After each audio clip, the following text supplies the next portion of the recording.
do is stand on the sidelines. All right, hold on. I didn't press live, so now we're live.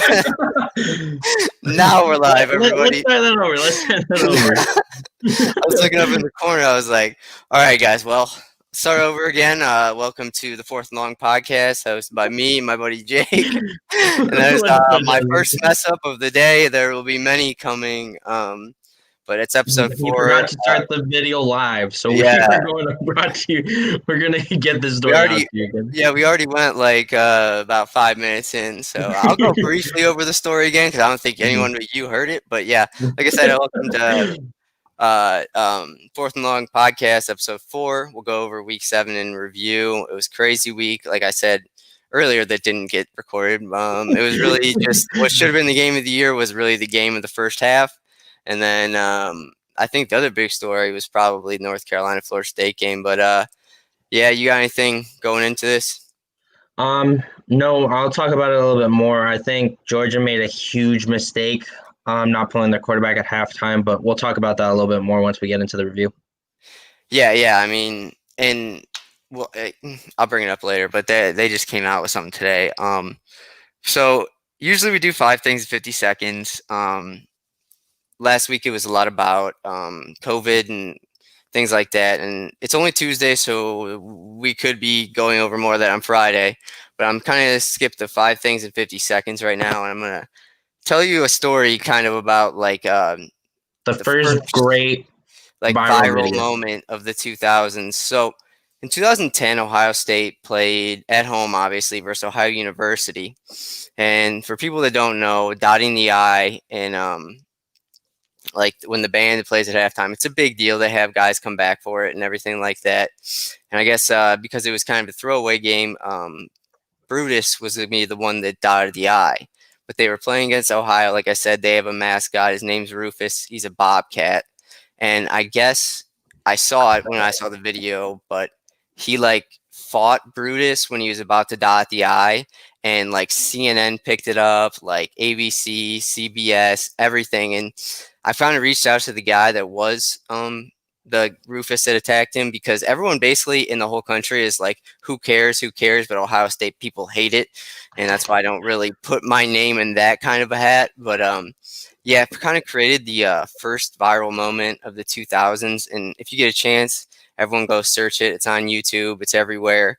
But with the Big Ten coming back this week, which obviously not yet, but we'll go over Friday. But with the ESPN decided to run an article about it, and I read it and I kind of laughed out loud. And then I kind of got in contact with the guy who is Rufus, and I asked him. I basically sent him email to some email address to see if he would come on. But it was just the first viral moment to hit, and it's like it's really weird because everyone that likes Ohio State hates OU now, and like it's really weird, but it's a good story, and I'm sure we'll have different things for 5 things 50 seconds on Friday. But I just thought, everyone cheer up and have a good week opening to the week. And well, I mean, unless you got anything on that, like I said, go search it. It's funny. Hopefully we'll get that guy on here. I highly doubt it. Awesome. It would be awesome to get that guy. That would be incredible. I mean, but other than that, unless you got something, Jake, we'll nope. I think we can just soldier on. Yeah, we're gonna go right into week 7. It was a pretty good week. It was a weird slate, really, because there was, I think, 5 games postponed. Like Oklahoma State didn't play because Baylor was closed out, and then so I don't think a lot of them played. But one of the ones I wanted to talk about is a team that's been playing. You talked about them last week, so I'll kind of let you take the lead on this one. Yep. But BYU is just, I mean, granted, they're not playing competition, but they are, I mean, they're rolling through everybody. Their quarterback, who you said, I mean, he's rolling through everybody. And they crushed Houston. Granted, Houston had only played 1 game up until that. But they crushed Houston. And I mean, for someone who likes, if you like college football, they either some of those small schools, and then once the MAC comes back, you'll be able to watch football basically every day of the week. And because of course, who knows with the NFL, they can start scheduling Wednesday games. I mean, who really knows? But yeah, we had BYU. They dominated Houston. Take it away, Jake. I I'm gonna say the first two words I'm gonna say, Zach Wilson. That Yeah. man is. I watched pretty much all the games that I could on Saturday. I even went back and watched some of the highlights. I am saying it now. Zach Wilson is the second best quarterback in college football behind Trevor Lawrence. I don't care about Mac Jones. Stop coming at me with that hype about Mac Jones. Oh, he's the most accurate passer. Okay, let's put it this way. He has the best offensive line in college football right now. I mean, the stat line for them is guys, the average weight on that line is 340 pounds. That's more than some of the offensive lines in the NFL. With that much meat on the offensive line, you're going to have enough time to throw the ball. And with that talented receiving core, I mean, Justin, you said it. I don't know if it was last week or the week before, but they could be even better. That receiving core could be better than last year's. And last year's was supposed to be touted as the greatest wide receiving core in all of college football of all time. I mean, Zach Wilson, the numbers he's putting up, the accuracy he's showing, and the mobility he's showing some stuff like Lamar Jackson and a mix of Patrick Mahomes in there. And Yeah. it's impressive. I mean, with Trevor Lawrence clearly being a number one overall pick this year, teams should be starting to look at Zach Wilson as a viable option. Now, I know Justin Fields hasn't come back, and they start this week, and I think he'll be the second quarterback off the board, but Zach Wilson potentially could go in the first round with some of Yeah. the quarterback situations in the NFL. Yeah, last week versus BYU, he was 25 of 35 for 400 yards, no touchdowns, and 4 interceptions. So they don't have much of a run game, but it's got Dax Milne, I think, seems to be his top receiver, and he had 9 receptions for 164 yards and 3 touchdowns. So, I mean, it's not like I said, it's not like they're playing the best competition, but it's still impressive. At some point, you have to start noticing them. I mean, yeah. Do I think they really have any real chance on the outside to get into the playoff? No. But that's whatever. So I say the only person that can. I'd say the only thing right now is it's between Zach Wilson and Trey Lance out of North Dakota, but Trey Lance only played one game and he was really impressive in that game. But we won't know until the combine to see what he's really made of. And GMs in this day and age, they want a quarterback that can play right now. I mean, I texted you earlier. Tua was named the starter going into Week 7 for the Dolphins after what Ryan Fitzpatrick did. And that's great. Brian Flores has his quarterback for the future. But Zach Wilson could potentially, the way he's performing, pass Trey Lance because of being able to put tape on a GM's desk and be like, make your case for why you should play. Now, Trey Lance is a great quarterback and probably will go first round also. But it's just having that ability and having that film, even though they're not playing that great of teams. He's still being cool under pressure, even though he threw 4 picks, and still being able to show that he can compete with the best of them. Yeah, I mean, so I didn't watch this game, but one thing I think is going to hurt Trey Lance a little bit. Probably shouldn't be too much, but Carson Wentz, the other guy from North Dakota State, hasn't done that much in the NFL this year, and over his career, if you think about it, he's always hurt. I mean, he's been hurt, but so I think that'll hurt him a little bit. But I mean, I don't trust a guy coming out of 1AA, and I'm not gonna lie, I would not trust Zach Wilson because he hasn't played anybody. But teams are going to be teams. Like they'll see one thing and they'll fall in love with him for that. So. So yeah, BYU is out here rolling somewhere on the West Coast. Who knows? Yeah. What do you think they do after they win? Like go drink some water, some sparkling grape juice. I did say Zach Wilson the night before the game a quick email also to the athletic office. I mean, shot in the dark, but you never know, we could get him on. Hey man, where we're at right now, that's how I've gotten anyone I talk to. Like I would just send them emails, and I was like, I don't care if you say you hate me. Like I think I told you last week, I've accidentally sent I sent a message to the Mountain Union, who's a really good Division III football program in Ohio. I've sent him 2 emails that were meant for someone else, and I think I'm taking a break from him. I think he probably hates me, so I think he's taking a break from me. So I'll wait it out a little bit, But so yeah, I mean BYU, and then from one blowout and one. I mean, one of my best bets was I thought Georgia Tech was going to keep it within 27. That game was over at end of the first end of the 7 minutes. I It mean, was. It really was. I mean, and it also just speaks to the character that, because my big thing going into this year was Trevor Lawrence and his character and his leadership abilities. But I think his press conference after this game really showed how much he's matured. I mean, to go out and say, we had a great game, but we still need stuff to improve on, and that they left 14 points on the board. After he threw that first pick, which was his first pick in, I think, a year and a half, wasn't it? yeah, Or so? I get he was about to break. He was getting close to breaking the record for like most games without an interception. Yeah. But again, he like settled down and like flipped the switch, and it was just they had no chance. I mean, that was a big of a blowout. That was like watching the Cleveland Browns face. Shut up.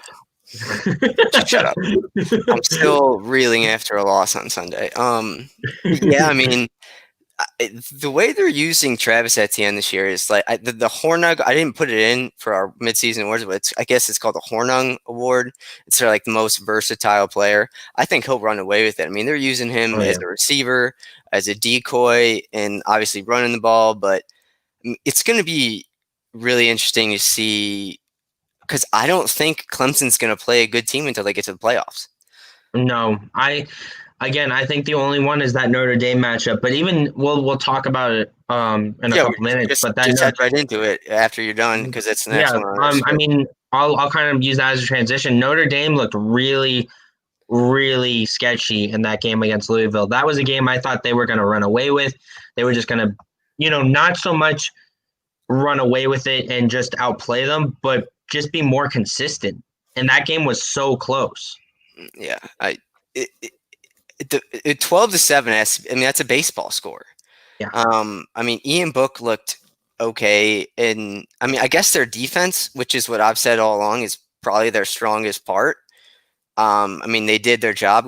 I don't think Louisville's very good. No, but I mean, so defense being able to hold, but that offense, I mean, right now, that offense looked really bad. Yeah, right now, I mean, I know I said last week, I think Notre Dame I might have to take him for real. I don't know if I can't. Like right now, I mean, I think the ACC isn't more of like a three-headed monster, really. It's really a one-headed monster with like two arms that are North Carolina and Notre Dame, just way below Clemson. So yeah, well, I think Notre Dame's going to be set. Like I'm going to predict it now. I feel like going into that 3 weeks from now and going up against Clemson, that's going to be the game that, they'll beat Pitt, but it will probably be a close game. That's one of the only games I think they'll lose. Like it might be a loss for them, but I think they'll beat Georgia Tech. And then when it comes down to that Clemson game, that's going to be what defines their season. And I think that's I think they're looking at Pitt, they're looking at Georgia Tech, but they're planning right now for Clemson. Because Clemson is their biggest game the remainder of the year. They face UNC, who's ranked right now, but UNC has been really falling off the past couple weeks. That Clemson game for them is the game of the year for that team. And they're going to pull out all the stops. Yeah, the Clemson has to travel to Notre Dame and to North Carolina. Honestly, I'm just hoping one of those games is kind of close because I turned on the Clemson game a little bit late on Saturday and I was like, Jesus. No, they don't travel to Clemson. The Notre Dame goes to Clemson. You sure? As of right now. Yeah, as of right now. Okay. I have their schedule up. It says they play their next two games away and then they come back and then they play the next two games after that away. Well then unless they move it. As of right now, that's where the I mean, so I guess then I would say I don't think anyone's going to come close to beating Clemson, but I think their toughest test then is either at home versus Notre Dame, which I don't really like because they really love playing in their Death Valley too, and just going to North Carolina. I mean, Mac Brown's a good coach, but we'll get back into that in a little bit. Texas A&M, Mississippi State. I mean, it's no point if you're Mississippi State. I mean, Texas A&M won 28-14. It kind of brought Texas A&M back down to earth a little bit, I think, after their Florida win. But at what point when you're Mississippi State, Mike Leach he's a good coach. I think at what point do you just like give up on the air raid in the SEC because it's clearly not working? To be honest, I thought they would have given up on it, after they only scored 2 points. I'm sorry, but that would have been the huge thing. And they threw the ball 70 times. I know it's going to be like, but they threw the ball 70 times and only scored 2 points. There's a problem here. Yeah, You gotta either invest in your offensive line or you need to invest in a running back that can actually do something yeah, because it's just not working out. yeah. Whatever they're doing is just like you said, it just isn't working. And but the thing that's going to be tough is Mike Leach just ran that offense his entire life. So I mean, it's not like I like Mike Leach, and I don't really think he's a good fit in the SEC. But like Mike Leach isn't a guy that's going to change his offense after 20 years. So Well, then that brings me to my next point. Then he's on the hot seat and he's probably going to be out after this year. yeah, but the argument that Mike Leach will make, and it's a valid argument. He's not playing with any of the guys he recruited, and That's true. you Yeah. recruit differently for an air raid offense. So Yeah. I mean, that's Well, not. that's the only argument that you can make for him though. Well, they'll probably keep him around, but going into next year, if there's not like a quick turnaround, I know we're halfway through the year, but if next year there isn't a quick turnaround, and we'll probably still be talking about it to that day, then he's got to go. Because if he's recruiting guys and they're just not performing, then it's not. You're just going to have a 1-3, 3-6 season. The rest of your time, you're not going to have a winning season. Yeah, but I'm going to go through the next three scores pretty quickly because we're running. Even though we didn't start on time, and we're still somehow running late. So I will save one of the good ones for last. Miami versus Pitt. I didn't watch much of this game. I was also remember one of my bets was that I actually won that bet. That was like an over under. I don't know. We'll go over it, but I'm happy for Miami that this isn't. I don't think the old Miami that would come off a loss like Clemson and just give up. So Yeah, it's good to see them actually fight and be good, but until someone I'm just gonna stop saying it because it's every time until someone can until either Clemson gets the death penalty because they're obviously doing illegal things there. No one's gonna unseat Clemson. I mean, their backup quarterback is like the number 5 recruit last year, so yeah. Clemson, the kid out of St. John Bosco, right? yeah, it's like I, DJ Ugaga. I'm not gonna say. I can't say his name. yeah, I know what you're saying though. Yeah, so But yeah, no one's dethroning them until. I mean, if they keep recruiting like this, they're always going to be up there. yeah. Then we'll hop into this one. You got real wrong. Kentucky and Tennessee. I mean, Yeah. That was just a you see shocker how? on my side. Did you see how Guarantano, Tennessee's quarterback, started? He started with like 3 interceptions. Yeah, I mean, you can't. It was what was it? It was like 5 of his first 3 throws were interceptions. It was something crazy like that. I know I think they got the ball first. He threw a pick. They threw a pick on the next possession and a pick on the next possession. Yeah. So I mean, I don't really That's think true. that. I don't think Kentucky's that good.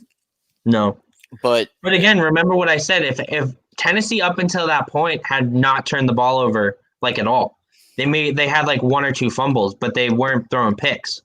And again, I said Kentucky has a chance to win this game, then they're going to have to force turnovers, and they did. So that's what turned out to be the win. But again, going into that game, Tennessee didn't turn the ball over. It was just something like an abnormality. when I think of Kentucky for this year, I kind of think of like they're not in contention in the SEC East really, but nobody wants to play them because they're going to be a tough out and they're going to play hard every game. You don't want. I mean, the good teams will beat them, but you don't want to play them. It's almost like It's a grind. It's a grind game. What Yeah. you're going to do is you're going to be playing 60 minutes of football, and it's just going to be a fight every single. Even if you're winning, they're still just. Again, they're that little kid in the corner that's like, I want to play phone. I want to play games on your phone. I want to play games on your phone. I want to play games on your phone. That's exactly what it is. They're just always going to be nagging at you, and it's like you can't do anything about it. I mean, I give them credit too. I mean, their quarterback Terry Wilson, he was out all last year. They still did okay. I I mean, Josh Allen, the defensive end, seemed aiming to have a pretty. I don't know how they do what they do in a Kentucky, a state where Ohio State still kind of dominates in recruiting. But I'll give them the benefit of the doubt the rest of the way out. I mean, no one wants to play them. Yeah, But I agree with that. I think we skipped over one, the South Carolina versus Auburn game. I was gonna go to that one next, dude. Okay. I was gonna say from a tough game that nobody wants to play. I don't think people want to play out South Carolina either, but South Carolina, we both called it. Yeah. But we both said it. They upset Auburn. Can I throw this out there? Yeah. Can we write Auburn off this year because they were just bad? I mean, I wasn't even gonna say the whole team. Bo Nix. Bo Nix is bad. Bo Nix is terrible. I mean, and I don't feel bad because he's a college coach and makes millions. But when Gus Malzahn made the decision last year to start him over Joey Gatewood, who was like a little bit, or maybe like a sophomore or junior, when he made that bet, he made his bet with that. He was like, I'm going to be as good as Bo Nix is and do as much with Bo Nix. But, I mean, South Carolina is not that good. And I will say I don't think people want to go into Williams-Brice and play there, but because it'll be another grind game. But, I mean, yeah, I mean, Auburn, they should drop. I think Bo Nix really dropped the ball on this one. I mean, everyone had him coming into this as being up there with Justin Fields and Trevor Lawrence, and he just hasn't performed. I don't know what it is. I don't know if it's a mental thing, because a mental thing for a quarterback, if you're not confident in that offense and what you're running, you're going to question yourself. Even if you look tough and you're like, I know what this play is, you'll have that thought in the back of your mind being like, is it really, should I be doing this? Should I be throwing here? Should I be throwing there? Yeah. It's just, I think it's a confidence thing with him. And, you know, going into a year where he's a senior this year, isn't he? Or is he he's a sophomore. Sophomore? I mean, he was a true freshman that started last year. Okay. Then he has a lot. He needs to grow a lot in this offseason. I don't know if we'll be talking about Bo Nix next year, to be honest. I think we'll talk about him in maybe the first week, and then after that, it's just going to be like he'll be one of those quarterbacks that just kind of fades off into the black of like quarterbacks you never really heard about. Yeah, I mean, I think Gus Malzahn's going to get fired after this year, and I think Bo Nix is going to see the writing on the wall, and he'll enter the transfer portal or in something like that. We might hear from him at like the UCLA or something. But yeah, and I mean, like I said, we were both right on South Carolina.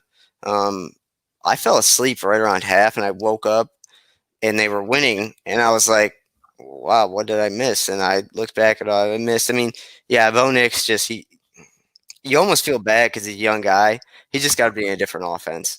Oh yeah, no, and I think you're completely right. I think we'll see him enter the transfer portal, and you never know. He could have a revitalized career like Joe Burrow. Yeah. You know, Joe Burrow started at Ohio State, was behind Haskins, you know, all those guys there, and then transferred out to LSU, and look at him now. So you never know. I'm not saying it's a definite. I'm just saying I don't, you know, if he decides to stay at Auburn, I will be very surprised, and I think it's shooting his career in the foot. But if he makes the big boy decision and says, you know what, this isn't for me, I can go run an offense somewhere else, and I need to prove myself, and I need to get better, and comes in with a chip on his shoulder, I think he will be great, and I think he could get back to the stardom and like the talk everyone thought he was going to be. Yeah, I think if Malzahn's there, Bo Nix is there. If Malzahn's out, then Bo Nix is out. But yeah, it'll be interesting to see. But and now we go to probably the most surprising Absolutely. outcome of the game. I mean, I was going to say, funny thing about Burrow, before he transferred to LSU, he was like in the main competition with Dwayne Haskins that year, and like they were supposed to be neck and neck going into it, and he just chose Dwayne Haskins. So it's not like he can't play Joe Burrow. I mean, he would have been. I was just saying. He made the right decision, though. Yeah, no, absolutely. But yeah, I mean, that's how people around Ohio State and Columbus know that Joe Burrow was good. No, yeah, I'm not saying he was bad. I'm just saying, you know, Bo Nix is a different story, but it could end up the same as a Joe Burrow. You know, you're good. You know, you're good deep down. You're just not showing it, and you can go prove it somewhere else. I maybe a better comparison might be Jalen Hurts. than from Oklahoma because he really dropped the bag in that game. And then, Tua comes in, performs, beats him out the next year, and then he decides to transfer out. So we could just see another Jalen Hurts storyline. Yeah, I mean, if you go to Oklahoma, you're automatically in the Heisman race, Heisman. apparently. But we'll go to the more shocking. Yeah. We both agree. Wow, I predicted this score almost entirely, but the opposite way. North Carolina, who's number 5 coming into the game versus Florida State, we both agreed that it was way too high. They were overranked, and Florida State took it to them. I mean, let's just be honest. Florida State took it to them. They weren't. They weren't as good as we thought they were. Yeah. Sam Howell had a pretty good game, but it ended up being 31-28. I mean, I think it started out 21-0. So yeah. I mean, it's not terrible, but I mean, they choked. Yeah, I mean, I don't know. Can I say this? And you don't have to agree with me, but FSU was shaping up to this game, to going into this week as like the worst football team in college football, if not in like the top, like the bottom 2 teams. I mean, just the way they performed up until this point. Yes, if you're going on the way they performed, yes. Yeah, that's all I'm saying. But they really showed that they kind of block out the noise and they're just going to be them. They're going to play their football. And they're the guys bought into the program. I think that's the biggest thing. I know you kind of talked down on him, but Mike Norvell, just like he picked guys that no matter what will stick with their game plan and not talk back on them like the Cowboys did this week. But I mean, the kids really bought in. I mean, if I was a star there, I would be really considering transferring out at that point. But again, he recruited guys and he has guys there that believe in that program. I'm not saying they're disheartened still, but they're believing in something. I mean, they just beat the number 5 team in the country. I mean, yeah. I mean, but you saying they're one of the worst teams, maybe why they performed. Florida State's probably a top 25 team with all the athletes they have if they have a coach. No, but the way they perform, I'm saying. I got you. I said the way they perform, but they had like a top 10 draft recruiting class like the last 2 years. So they have the talent. They have the talent. I'm not saying they don't have the talent. I'm just saying the way they performed has been they were shaping up to be one of the worst teams. Yeah, so then we will last game of the week, which we thought all agreed was the game of the week. We'll pick a new game of the week next week on Thursday when you hear from us. But Georgia, Alabama, I was 100% right. Yeah, you were 100% wrong. No, I'm just kidding. I'm not that mean.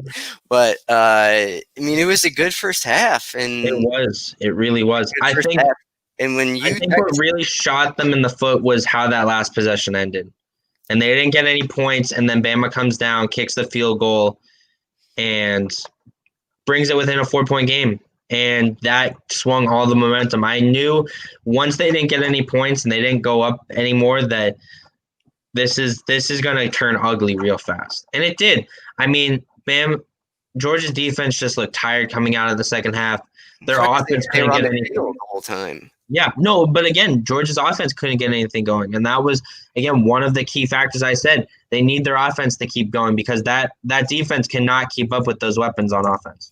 And I don't know if you saw it today, but we said going into this game, we said going into the season, JT Daniels needed to be playing. Oh, yeah. They just released today that they're sticking with Stetson Bennett again. I think that's the end of Georgia football. I don't think they make the playoffs. I'm saying it now. If they're going to stick with either, I don't think.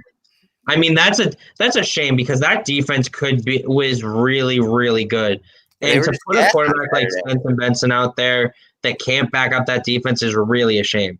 I mean, not even to give JT Daniels a chance after he transferred there. It was USC, correct? That he transferred from? Yeah. Yeah, I mean, he left a team that he knew he was going to be a quarterback for. He came to your team wanting to lead that team to a national championship. And you're just telling him, you know what, thanks for the faith, but we're going to stick with this guy. Like, he's very talented. Why don't you at least – I mean, Don't start him out. Okay, but Benson really struggled the start of the second half. Why not put him in for at least a drive and see how he does? His name's Stetson Bennett, just so you know. Benson. Oh, Bennett? Yeah, Bennett. Yeah, I mean, I'm looking at his numbers right now. 18 for 40, 269 yards, 2 touchdowns, 3 interceptions. That was mostly those throws. I'm sure. I believe were mostly in garbage time when it was Yeah. kind of over. And I'm looking. I mean, other than having Stetson Bennett, I mean, they were able to gain rushing yards in chunks. Like Zamir White still averaged 5.7 to carry, and Kendall Milton averaged 7 to carry. But they just got down so quickly in that second half to Alabama that the run just kind of they couldn't do it anymore. I mean, they No, had. but again, why not give JC Daniels a chance? I agree. I completely agree. If And you if Bama can do it in the national championship game in the biggest stage, and I know Bama has a different recruiting class, older, they got all these 5-star backups. They took out their star quarterback for the year and put in a true freshman in the biggest game of the year. How do you not? I'm sorry, but how do you not take a chance like that? And what was your biggest game of the year? And your biggest statement to say, this is our year, this is going to make our season, and this is why we're winning the national championship. yeah, I think Georgia and Florida is going to be a pretty good game. I I think Florida can win now. I do. No, yeah, I mean, if you're sticking with Stenson, Bennett there, absolutely, I think Florida wins that game hands down. I would have given it to Georgia. I would have given it to Georgia, but I'm locking it in now. I say Florida beats Georgia.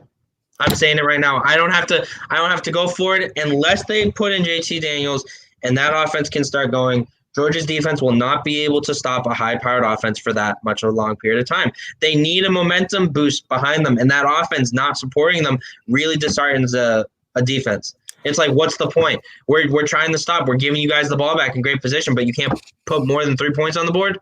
I'm sorry, but guys get tired at that point and they get frustrated, and then they make mistakes, and then the opposing offense capitalizes on those mistakes. Yeah, I mean, should be a good game, and I mean, Yeah. Mac Jones was 24 for 32, 400 yards, 4 touchdowns, and I do believe that Devonta Smith and Jalen Waddle are better than Jerry Jeudy and Henry Ruggs last year. No, I think they're better absolutely. as slot receivers, I guess I would Yeah. say. I think they're going to be deadly in the slot in the NFL. Oh yeah, I 100% agree with you. I think watching that game, you're 100% right. And again, Najee Harris is an animal. Well, that's the problem that's the problem with Alabama is they have the guys on the outside and the defense to get up early, and then when they get up early, they're able to keep the opposing team's offense off the field by just running. I mean, Najee Harris had 31 carries. I mean, he had 152 yards, but that's really only 4.6 or 7 yards per carry. But they're able to do that and just have 12, 13 plays drives. Well, again, it's because of the build of Najee Harris. Najee Harris is built like Derrick Henry. He is built big. He's built lean. The only thing he doesn't have right now that he'll build is more muscle mass. He'll build that. He's still young, but Yeah. he has that speed. I mean, he has that breakaway speed. Yeah, I mean, I guess Derrick Henry's a better comparison than I guess most of their old running backs, like not really Mark Ingram. But No. yeah, I mean, we'll see. I mean, Najee Harris, I don't think for the Heisman, I don't think he really has a chance because it's going to be a quarterback award, and even in this game, Mac Jones, I mean, threw for whatever yards, but that was the game of the year turned into the game of the half. But yeah, I mean, it's going to get real interesting when the Big 12 or the Big 10 comes back. So, because they have as you said last week, everyone's already played, so you know the level you have to play up to. Yeah, it's exactly. not. It's like, okay, here's the material. Here's the material on a test. Here's the material on a test. And then, fuck was that? Sorry, my phone was on. Here's the material on a test. Here are the answers for the test. Now you got to just apply them. Like it's that simple. Yeah. So we're gonna go into our predictions from last week. Update our numbers on predictions and trivia. my best bets, and then our locks. I have these written down somewhere. But yes, I believe you picked 3 SEC games, and you were good on 2 out of 3. Yep, with the Uh, one exception being the which one? Kentucky Yeah, the Tennessee game. Kentucky Tennessee game. I was 3-5 in the ACC. Um, I lost the Virginia Tech one and one other one. So, Mhm. and then the big game bets. Yeah, I'm one yep. and 0. You're 0-1. Mhm. And then these are my best bets. Pittsburgh versus Miami over 48 hit. Georgia Tech plus 27 against Clemson. That wasn't even close, or it never even was. It was never. It was It was never going to close when the happen. ball kicked off. That was it. That Yeah. was it. And then we both picked this. I don't think you bet it, but I did. I mean, South Carolina outright. Yeah, And then I didn't pick. Yeah, I uh, picked that one. and Louisville versus Notre Dame. Notre Dame minus 17. Jeez, they couldn't even. I mean, they only won by. That was a weird game, but They only won by 5. yeah, I Kentucky. knew it was going to be close. I didn't think they'd have the 17-point cushion, because they always have a close game versus Louisville. But I did not expect the scoreline to be 12-7. Yeah, it's bad. Sorry, but four. And Didn't then they only kick? They only kicked they kicked 2 field goals, missed an extra point, and scored a touchdown. I mean, it's just a yeah, weird stat line. That's yeah, so weird. yeah. I mean, it's happened before where else they would they always give out the statistic that if it's like the first college game ever with that score. I mean, I think we had the one 3 weeks ago, like a score, like I don't know what they call it, scorefecta or something that's never happened. But I mean, I doubt that's on there, but it was a Right. weird one. And then the last one I lost was um, Boston College versus Virginia Tech under 63. I thought maybe I got that right, but I don't think I did. I'll look that up when I get a chance. And then my Auburn versus South Carolina. Um, I had South Carolina plus whatever, and that was a push. So I just got my money back. So really, once I look at the Boston College Virginia Tech, I'm 3-1 with the push. 1-0 You and said would you say you chose the over, right? Or the under for the Virginia Tech game? under 63. You won that one. The final score was 40-14. Okay, cool. So let's put that in bold. So I take it I all just wanted to back. look it up so you knew. Yeah, it was you were under by a touchdown. Yeah, so like I said, I was 3-5 in ACC. You were 2-3. You just missed the Kentucky one. The big Yeah. game. I mean, it doesn't have to be like that every time. Like we don't have to pick different teams, but I think we had our reasons for picking the Yeah, teams this week. But I absolutely. mean, but then and like I said, so that means I was 4-2-1 in the best bets. Trivia, I got 2 questions right out of the 3 I you only got asked, one. and you I got only got one. 1. And then my locks for the week, I was 2 for 2. I had Bama -5 and Texas A&M -5, and I believe you had Texas A&M -5 too, right? Yep, I had the So Texas A&M one. yep, you were 1-1. So Mm-hmm. we'll keep those every week just to kind of see how things go. But wow, I cannot believe I was 4-2-1. I'm never that good. Jesus. Maybe people will start reading the stuff. No, I'm just kidding. But so we'll move on from that. But like I said, that's probably every Tuesday we'll go over that. Just keep it fun and everything like that. And like I said, we're gonna do a lot of segments, and we have some stuff coming up in the future. It's gonna be pretty good. But yeah, that's the updated scores for that. I would say I crushed it. Yeah, you did. You did well with your conference picks. I didn't do as well. Mm-hmm. And Again, then I knew it was going to go either way for that Kentucky game, it's but just a weird game. It was a it's just a weird weird game. game. Again, Yeah. Tennessee not usually turn the ball over, and then all of a sudden, the first 3 drives they throw 3 picks. I mean, I didn't think Yeah. that was going to happen. I thought they were just going to run the ball, but it happens. Yeah, I mean it. Yeah, I don't know what I was gonna say, but Oh, we're headed off to our next topic, and this is kind of you brought it up. We're about halfway through the year now, yeah, so yeah. we're going to make our mid-season awards. Justin, do you want to start with Um, your? yeah. Hold on. Let me look at it. We have Heisman first. Yep, Heisman is Um, first. I think people are going to start forgetting about how good Trevor Lawrence is, and I think it'll be. Urban Meyer was in an article today that I read that said Justin Fields is a mix of Braxton Miller and Dwayne Haskins, like mixture of that speed along with uh, Dwayne Haskins' arm. So he said he's better at both. So I like him right now. I won't even say that right now. I like Mac Jones right now, or Buscelli if he has a chance, or Zach Wilson. It's a quarterback. Like I said, I just don't think it's going Najee to go. Harris. Sorry, It's not going to go. It's not going to go to. It's not going to go to a running back. So I have no reason to put it in mine. But so right now, I'll go with Trevor Lawrence. But I think Justin Fields has. just a good an opportunity.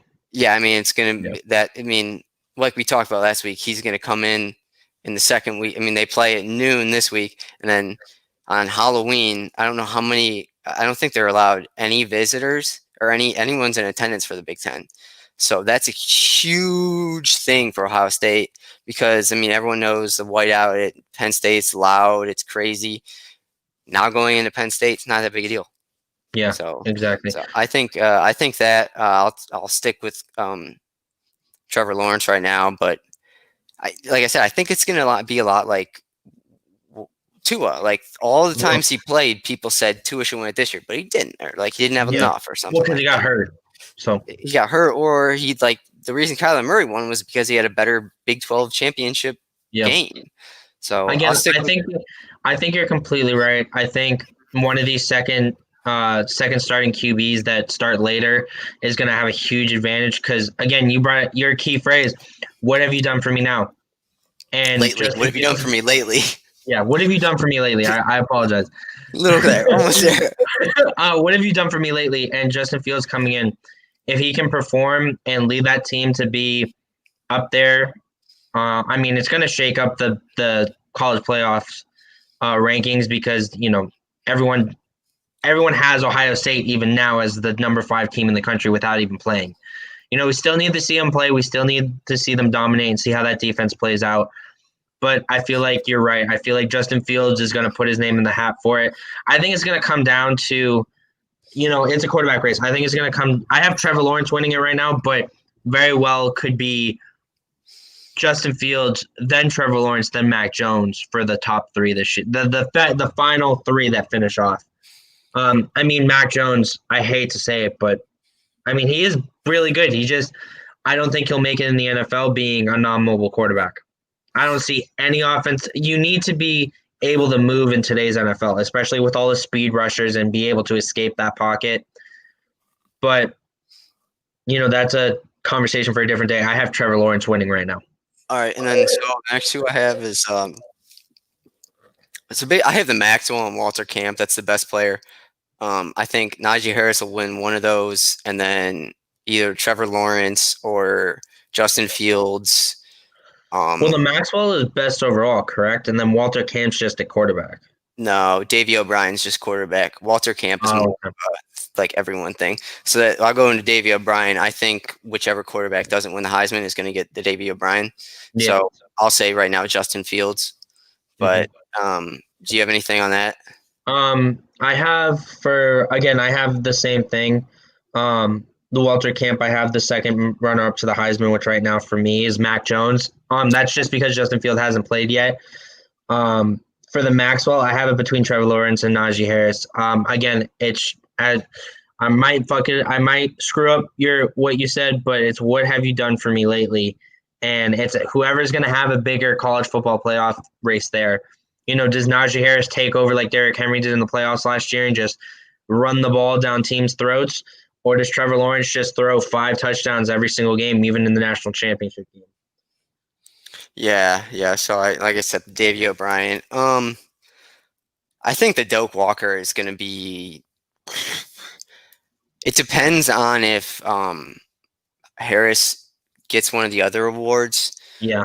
But if he doesn't, Harris is going to win the Doak Walker. But I think Harris will win one of the other awards, and I think Travis Etienne will win the Doak Walker, which goes to the best running back. So Yeah.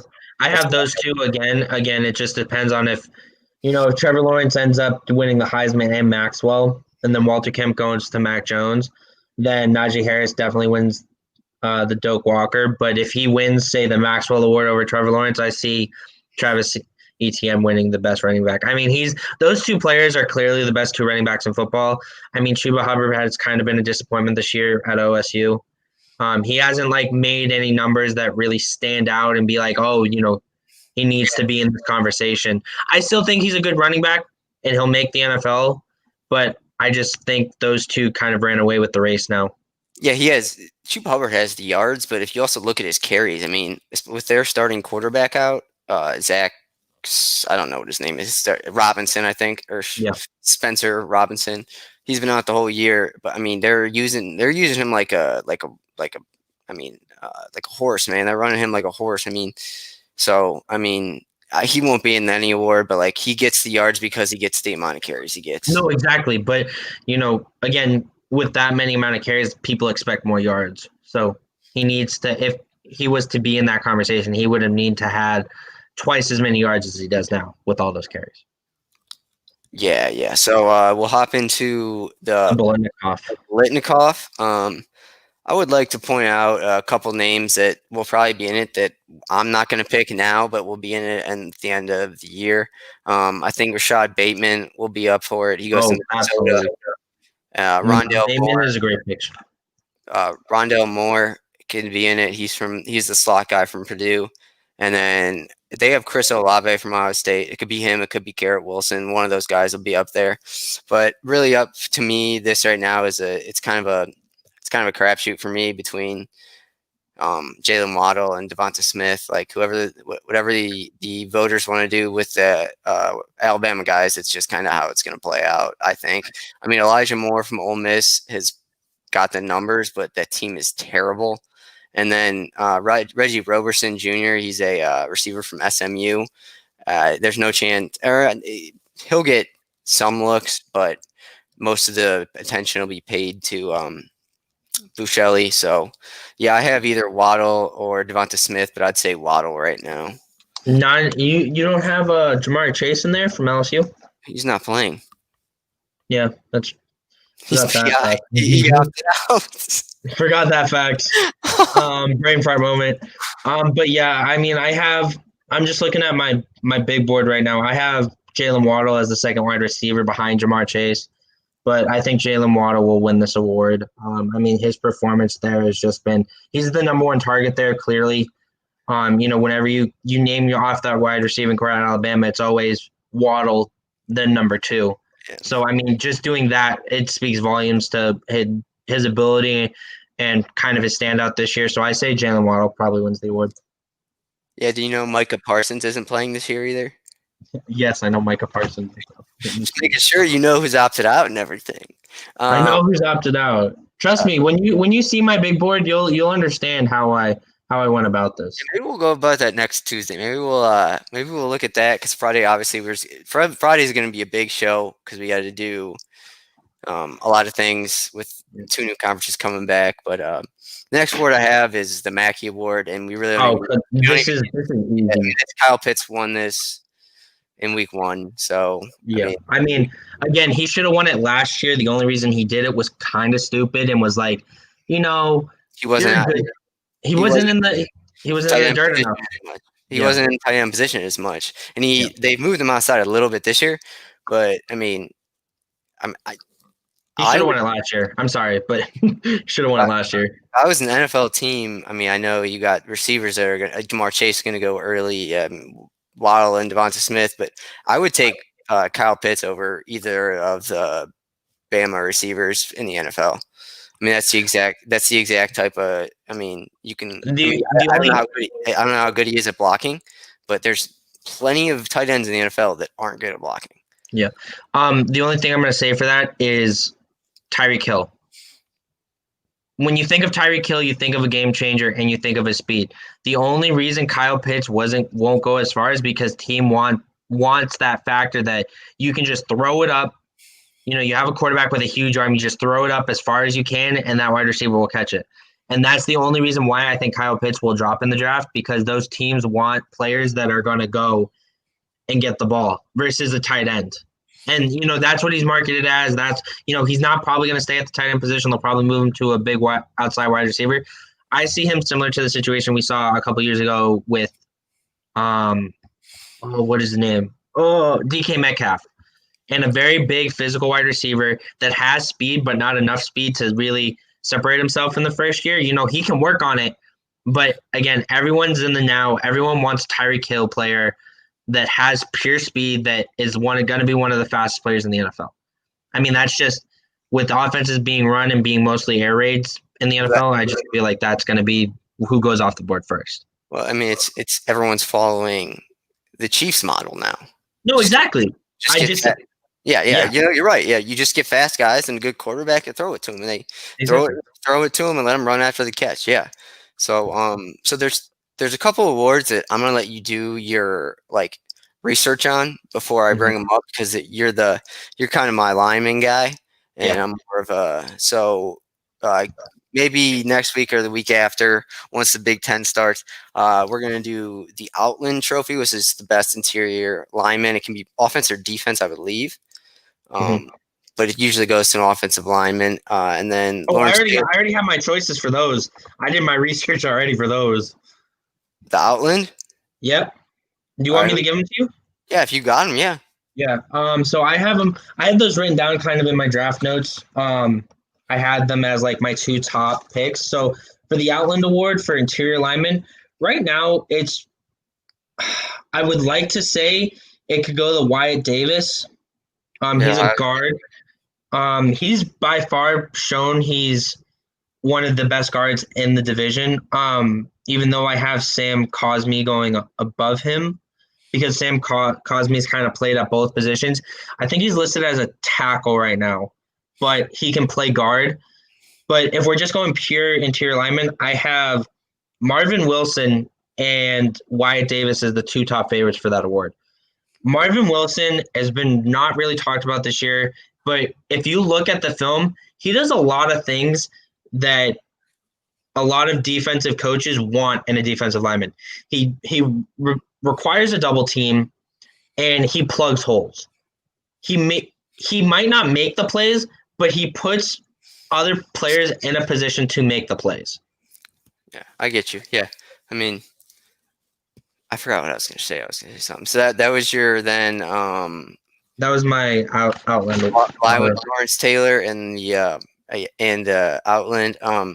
I think other than the Heisman, these other awards like the Biletnikoff and everything, I think Ohio State and the Pac-12 are going to have a really hard time getting any of these awards just because they start late. I think it'll help Justin Fields in the Heisman, but I think it hurts the other guys in the Biletnikoff and the Outland and everything like that.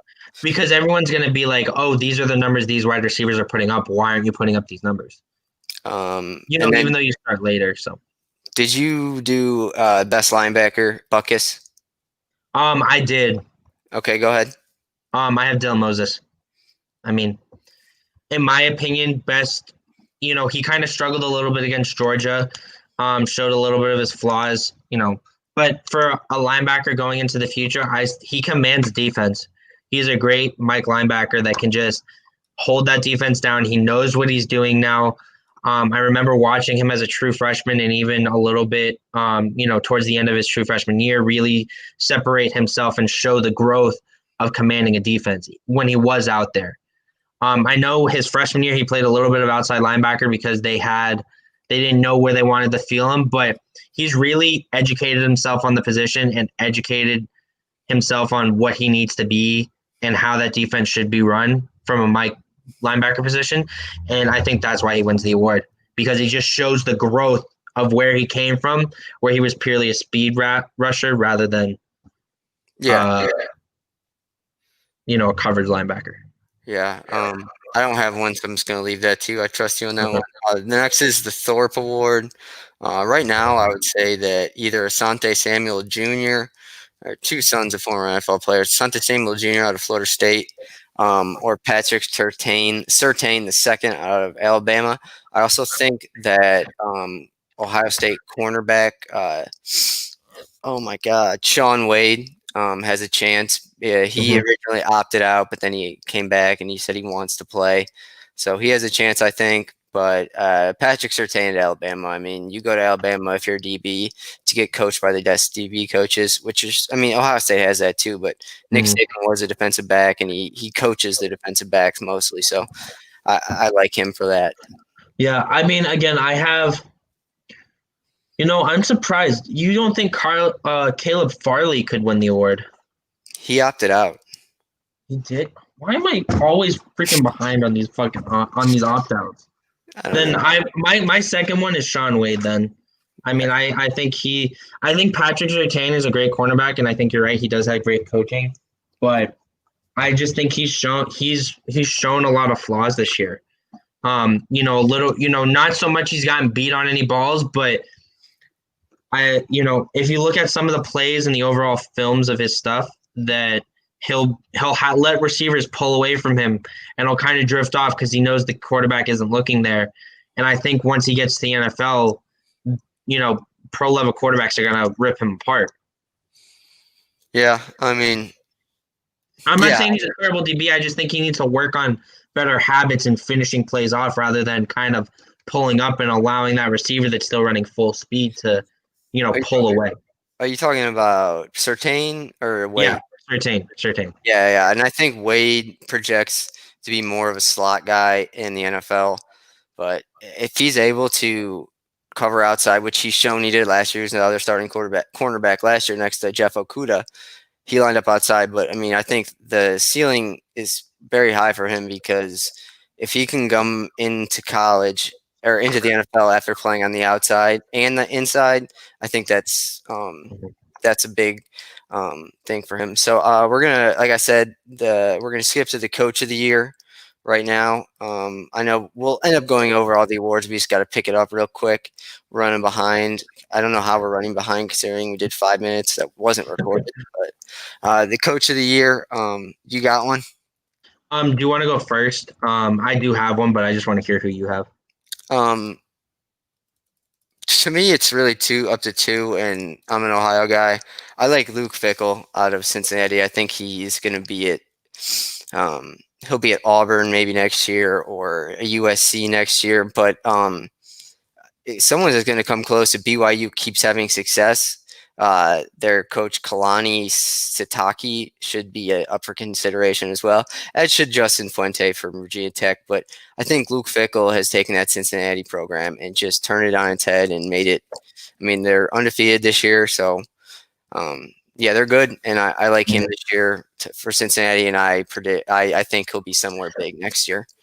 I had Kalani Sitake also out of BYU. I just think what he's done for that program and kind of has turned Luke Wilson into, right now with the teams that have played, the second or third best quarterback on the roster behind, Mac Jones and Trevor Lawrence in the country, not on the roster, but on the country, is really speaks to how he's been able to mold that young man into a really good quarterback. What's his first name? Kalani? No, the quarterback. Zach Wilson? You said it wrong last time. I didn't say. I'm sorry. I think you said another name of a player though. I was like, I said Mac Jones, Trevor Lawrence, and Zach. well, in the beginning you said that, but I don't know. Yeah, I think what he's been able to do, and it's also cool that they've been playing on Friday nights, like Yeah. so I can watch it and stuff. But that's cool. What did we have next? I believe we're gonna head into The flip a coin debate. No, we have. I don't know if you have anyone for this. I have a couple.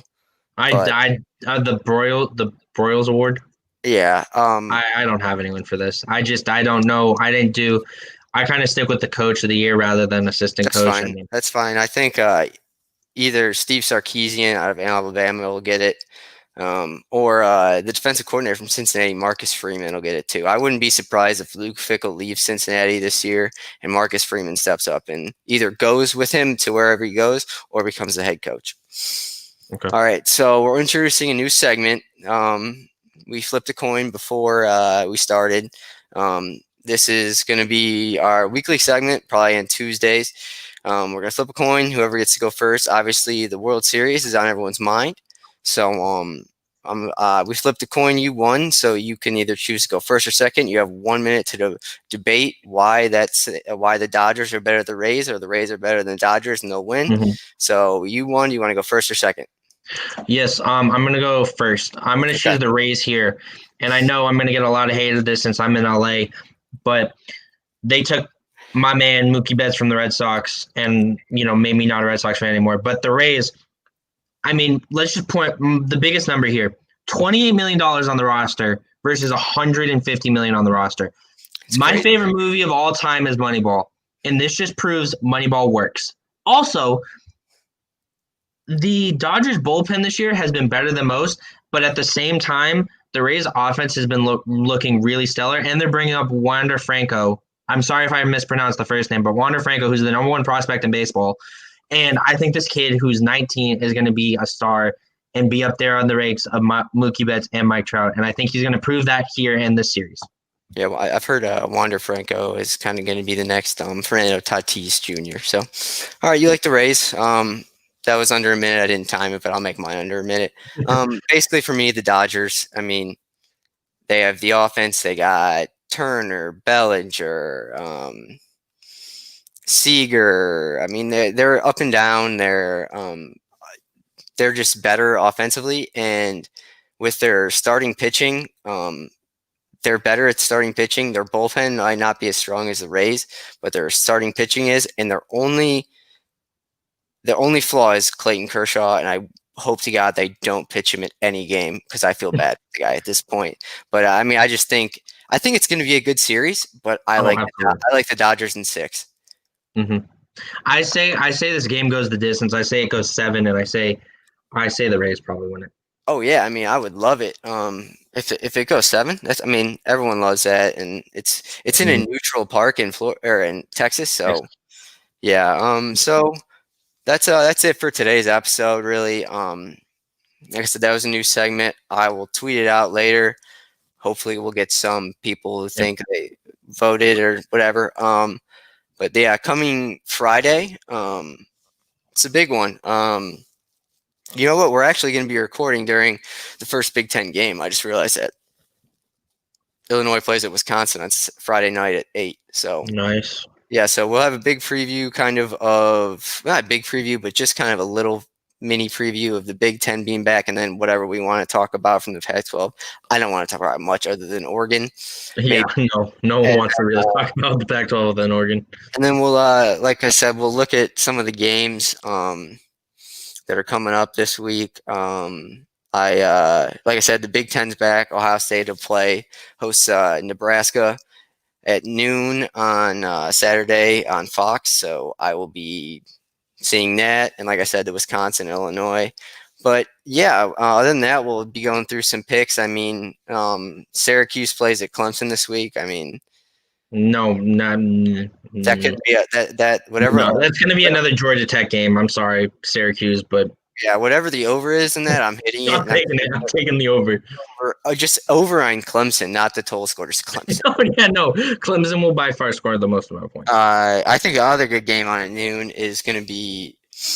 I have the Big Ten and the ACC. Yeah, NC State at North Carolina. NC State's pretty good. Their quarterback Leary he's solid, and North Carolina. It's going to be really interesting to see. They're favored by 17 points right now. That's crazy. North Carolina is? Yeah. Can I take the under on that? Because there's no way they're beating that team by 17 points. You would just take NC State plus 17. Yeah. Yeah. And then in the Big 12, you got Kansas State. What a great rivalry that is in basketball. Football, I don't care.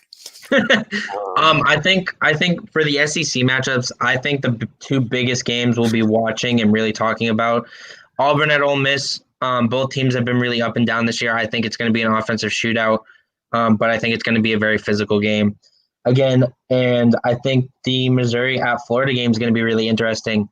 Florida coming off, not having a game, we're going to really see what that Kyle Trask and Kyle Pitts can really come out of that and see how they bounce back from a week off, basically. Yeah, so I'm going to say we're going to have 3 games of the week that we got to pick a winner on. I was going to say one that is really next week. That's probably the biggest game outside of like the big conferences. Cincinnati plays at SMU. Cincinnati's 3-0, SMU's 5-0, and it's at 9 o'clock in Texas. Like I will be tuned into that. So I think that'll be one of our I game might of the have week. to tune into that too. Yeah, you will do that for one of our game of the weeks, and then you could pick an ACC, and then the other Big Ten An one on that. ACC Yeah, or an pick an SEC? SEC, yeah, SEC one, and the other Big Ten one I have is Michigan at Minnesota. It's 7:30. Michigan's favored by 3.5 right now. I don't like that. I think going to Minnesota and PJ Fleck, that's gonna be tough for them. And then what you got for the SEC game of the week? SEC game of the week right now. Are we only doing 3, or can we do? Well, no, no, those are our three big games that we each have to pick. So one non-conference. It doesn't have to be SEC. Okay.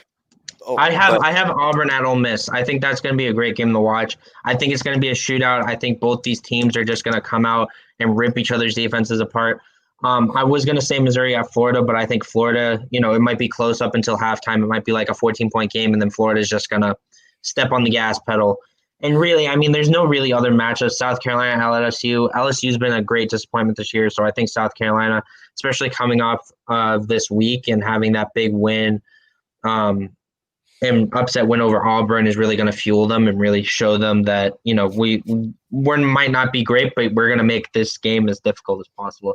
And then Georgia at Kentucky, I mean, that could be a great game. Both defenses really showing out, neither offense really separating itself. But I think Georgia coming off this week against Alabama, they're going to really have a chip on their shoulder and just be like, you know what, we're still the best team, one of the best teams in the country, and we're going to show it against this Kentucky team that says they have a better defense than us. So what's your big game choice? Auburn at Ole Miss. Okay, and then we're not going to do another one, but one I just saw that probably the biggest game in the Big 12 all year. Iowa State at Oklahoma State, 17 at number 6. Oklahoma State coming off that bye last week after the postponement, and they're playing Iowa State's ranked 17th. Matt Campbell's done a heck of a job there. NFL teams want him, and then Mike Gundy's Mike Gundy. So we'll definitely be paying attention to that. But unless you got anything, Jake, I just think one thing I want to bring up is our guest last week, Harold Nash, and the Memphis Tigers coming back and winning 50-49 in a late-breaking game winner. Big game for them and big win for Harold, our previous guest. Who'd they play? They played. I don't know. Okay, don't worry about it. We'll look it up and bring it up some other time. Also, big birthday shout out to my mom. Her birthday is the 22nd, so be sure to send your birthday shout outs to my mom. Love you, Mom. No, we're not doing that. We're not doing that. Like I said, it'll be a big Friday show. I'm looking forward to it. I'm gonna keep wearing my hat, my lucky hat, because I'm winning bets. So once I start losing bets, I'll change my hat. But that's gonna do it on this episode of the Fourth and Log podcast on Back Sports page. We will see you on Friday. See you, everyone. Have a good